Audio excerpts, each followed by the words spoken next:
Hi everyone, it's Sandy, and today I'm going to be talking about the books I'm thankful for. We're just gonna go ahead and get started, and the very first one that I wanted to talk about is, of course, The Hunger Games by Suzanne. I first read this book when I was in 8th grade, and this was actually an assigned reading that I had to read for class. So going into it, I had very low expectations. I thought I wasn't going to enjoy it, but I ended up loving this book, and I feel like this book has definitely shaped the path of my reading journey. I feel like most people know what The Hunger Games is about, but if you're one of the very few people who don't, it takes place in a world divided into 12 districts. Every year there is this thing known as the Hunger Games, and for this event there are two teenagers who are selected from each district to participate in the games. And this story follows our main character Katniss, whose sister was actually selected, but Katniss chooses to volunteer in her sister's place, and the Hunger Games is basically a fight to the death where one person survives and wins. I'm thankful for this book because I felt like this is kind of the start of me wanting to read more books similar to it, which ties into my next book that I'm thankful for. And that book is Divergent by Veronica Roth. Again, I feel like most people know what the story is about. This story takes place in Chicago, which is the city I was born and raised in, and it follows our main character Tris, who is from the Abnegation faction.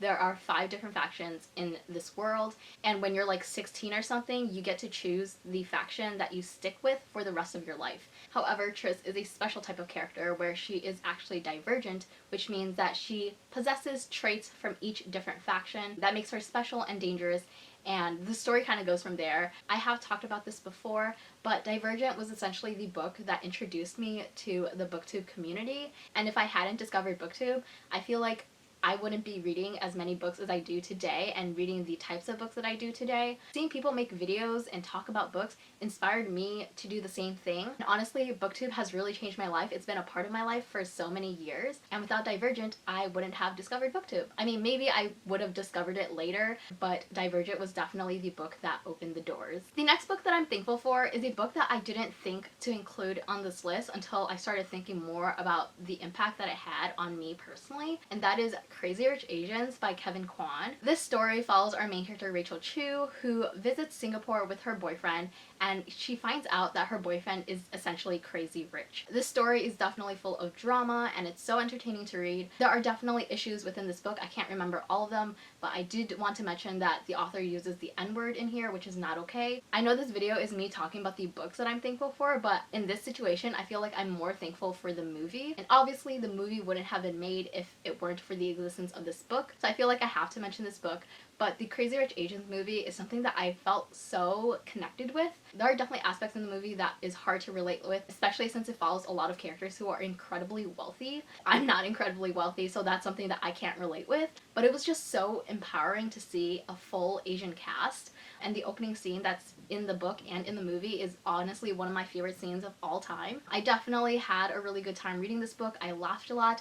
I felt a lot of emotions. And I'm over here just waiting for the second movie to be made. I haven't read the second book to the series yet. I do eventually want to, but I really want a second movie. Oh my god. I just realized my microphone was not plugged in the entire time. I just plugged my mic in, so hopefully you can notice a difference in the mic quality. And also, reading this book and watching the movie just made me so proud to be Asian, and that feeling has definitely took a long time for me to feel. When I was younger, there were many times where I felt ashamed and embarrassed of being Asian, being Chinese and Vietnamese American. That mindset definitely changed when I entered college, but reading this book and watching the movie made me even more proud to be Asian American, and I'm definitely very thankful for that. The next book that I'm thankful for is City of Bones by Cassandra Clare. This is the first book in the Mortal Instruments series, and it's the first Shadowhunter Chronicles series. I first read this book back in 2012, and since then there has been so many new Shadowhunter related books, and I'm still reading those today. I honestly have so much fun reading these books. I really love that it's diverse as well. There's characters of different ethnicities, characters of different sexualities. I love going on the journeys that the characters go through and just watching them grow throughout the entire Shadowhunter Chronicles. And I'm also thankful for this book and the whole Shadowhunter Chronicles in general is that it connected me with Trin, who is my parabatai, and she actually gifted me this very book that I'm holding. This is the 10th anniversary edition of City of Bones. Obviously, Trin and I connect over books and BookTube in general, but I feel like the Shadowhunter Chronicles is definitely what binds us even closer together. Definitely check Trin out. Her channel is Transformers, and I will leave it linked below. But I've known Trin for a few years now, and we've buddy read many Shadowhunter books together, and we will continue buddy reading future Shadowhunter books together. And so I'm very thankful for City of Bones and for the relationship with Trin that it brought me. The next book that I'm thankful for is one that I haven't talked on my channel for a really long time, and that is Since You've Been Gone by Morgan Matson. This is a YA contemporary and it's one of my all-time favorites, and it follows our main character Emily, who is very dependent on her best friend Sloane.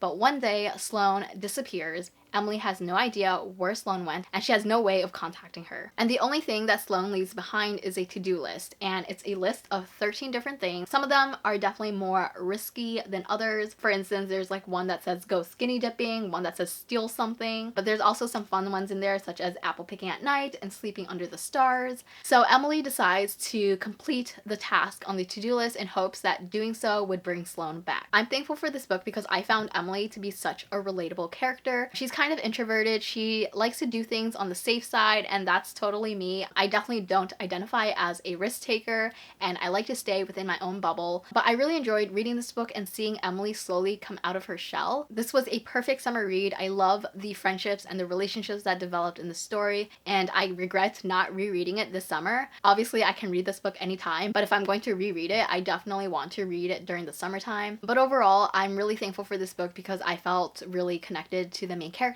and I really enjoyed seeing her grow. And the last book I wanted to talk about in this video is The Nowhere Girls by Amy Reed. Before I get into the synopsis, I do want to give a trigger warning for sexual assault. That is a huge issue that the story explores. This story follows 3 teenage girls, and they basically come together and create this anonymous group at their high school to resist the sexist culture. I think the story is so important, and I think it does a really great job at discussing rape culture from different points of views. I love the way that intersectional feminism is incorporated into the story. The 3 main characters come from very different backgrounds. One of the characters is a teen ex and she's into girls. We have another character who's on the autism spectrum, and then the other main character is fat and Christian. So I really like that these girls are different from one another, and although it's mainly told in their point of views, we do get little snippets that are told from the point of views of the people around them, such as their classmates and people who live in the same town that they do. I feel like those little snippets do an amazing job at tying the whole story together and also bringing in different voices that are often left out of the conversation. I also thought this book was incredibly empowering, and I'm really grateful that it discusses these important issues that needs to be talked about, such as rape culture and feminism. I love it so much. So if you have not read it, I would definitely recommend it. So those are a handful of the books that I'm thankful for. I would love to know the books that you're thankful for. Thank you so much for watching this video. I hope you enjoyed it, and I will see you next time. Bye!